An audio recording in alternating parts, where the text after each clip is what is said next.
votre fidélité, vous pouvez nous regarder sur notre chaîne YouTube Radio J dans quelques instants. Christophe Barbier, son invité, Emmanuel Grégoire, premier adjoint PS à la mairie de Paris, candidat dans la 7e circonscription. Bonjour messieurs. Bonjour Ilana. Bonjour. Et ravi de vous retrouver, mais sans plus tarder, c'est Nina Azoulay qui est avec nous. Bonjour Nina. Bonjour Ilana, bonjour à tous. Enfin, on peut dire que c'est le retour de l'été. Hein, Ouais. Amen, il fait beau. Bon, même s'il y a un gros risque de tempête dimanche, attention. Mais bon, qui dit retour de l'été dit organisation des vacances. Et qui dit organisation des vacances dit dispute à outrance, surtout. Hein, on oublie, chaque année, on oublie à quel point c'est compliqué d'organiser les vacances, surtout entre amis. Déjà, il faut se mettre d'accord sur la destination. Ah oui. Ah ouais, à chaque fois c'est venez on va à Mykonos. Ah non, trop de feugerie, plutôt Ibiza. Ah non, trop de fêtes, plutôt Marbella. Ah non, trop de monde, plutôt Corse. Ah non, trop cher, plutôt Cannes. Bon, ok, on a fini par se mettre d'accord sur Cannes. Alors, il y a trop de feugerie, trop de fêtes, trop de monde et c'est trop cher, mais au moins tout le monde fait des concessions. Voilà. Après, il faut se mettre d'accord sur la date aussi. Parce qu'il y a, moi je suis en famille, moi je pars avec mon mec, moi je travaille. Au final, si on regarde nos dispos en commun, on peut partir à Cannes le 7 août entre 15h et 15h17. Voilà. Donc moi, maintenant, j'ai décidé de faire comme au Nouvel An et à la fête de la musique. Je me mets sur plusieurs plans en même temps avec des groupes différents et je choisis à la dernière minute le moins C'est bourbier. bien. Voilà. C'est une bonne option. Une bonne option, non? Ouais. Faites quoi, vous? Non, moi je suis en famille. Vous êtes la troisième amie, si C'est je ça. comprends bien. Moi je ne voyage plus avec mes amis depuis longtemps. Oui, je comprends. J'ai hâte de ce moment où je n'aurai plus à le faire. Mais bon, pour l'instant, j'ai pas le choix. Mais bon, dans tous les cas, il faut quand même partir en vacances, surtout qu'on pourra pas faire grand-chose à Paris avec les JO.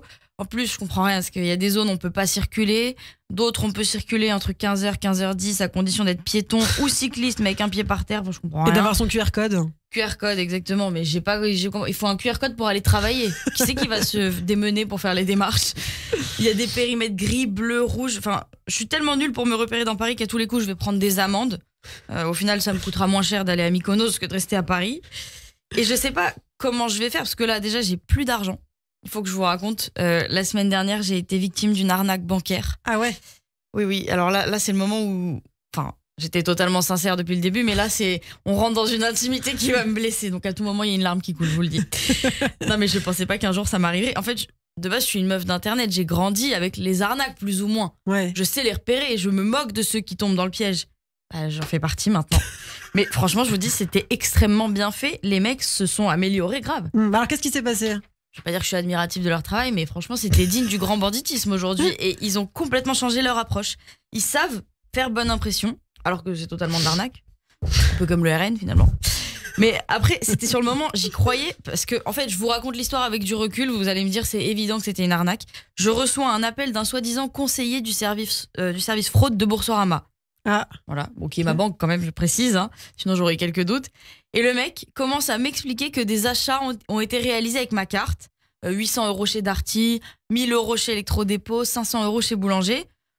Moi, j'essaie de détendre l'atmosphère, je dis donc, ils aiment bien l'électroménager, les fraudeurs et tout. Alors que c'était lui, le fraudeur. C'est lui qui aime bien l'électroménager en vrai de vrai. Bon, ne me jugez pas, j'ai plongé la tête la première. Il a réussi à me faire valider des paiements exorbitants sous prétexte que j'allais me faire rembourser. Voilà. Ah ouais. Voilà. En fait, j'ai compris que c'était une arnaque au moment où il a commencé à faire de sales fautes de français. Parce que pendant 30 minutes, il avait un français parfait. Hein. Je tiens à le dire. D'un coup, le gars, il est devenu ch'ti, j'ai pas compris. Il me disait, je sais pas, m'dom, faut que vous me donnez votre code si vous pourriez valider le paiement de 1000 €.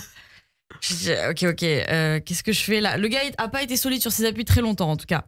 Donc, si je peux faire une petite morale de l'histoire... Vous avez fait opposition, j'espère. Oui, mais il y a 800 € que je peux pas récupérer. Ah. Voilà. Darty, d'ailleurs, si vous m'entendez, que vous avez une once de générosité, hein, merci. Non, mais pour moi, la morale de l'histoire, c'est que la vie est courte. Enfin, plutôt, la vie sans arnaque est courte. Donc c'est comme quand on est enrhumé, on oublie le kiff que c'est de respirer normalement. Ah oui, Bah, en plus, là, là, vous êtes en plein dedans. Donc voilà. Donc j'ai envie de dire, profitez de votre oxygène ou de votre argent, hein, si je peux dire, et passez de très bonnes vacances. Et surtout, que le meilleur gagne dimanche. Hein. Eh oui. Ou plutôt que le moins mauvais gagne, si je peux me permettre. Que le moins antisémite gagne. Voilà, le moins antisémite, on peut le dire ici. Et voilà, donc merci de m'avoir écouté. Eh bien, merci beaucoup Nina Azoulay. On se retrouvera à Cannes. Avec, Ah non, Romorantin, parce qu'avec 800 € en moins, ça sera plus calme. Merci beaucoup Nina. Tout de suite C'est l'invité de Christophe Barbier, Emmanuel Grégoire, premier adjoint PS à la mairie de Paris, justement candidat dans la 7e circonscription. Les grands débats communs.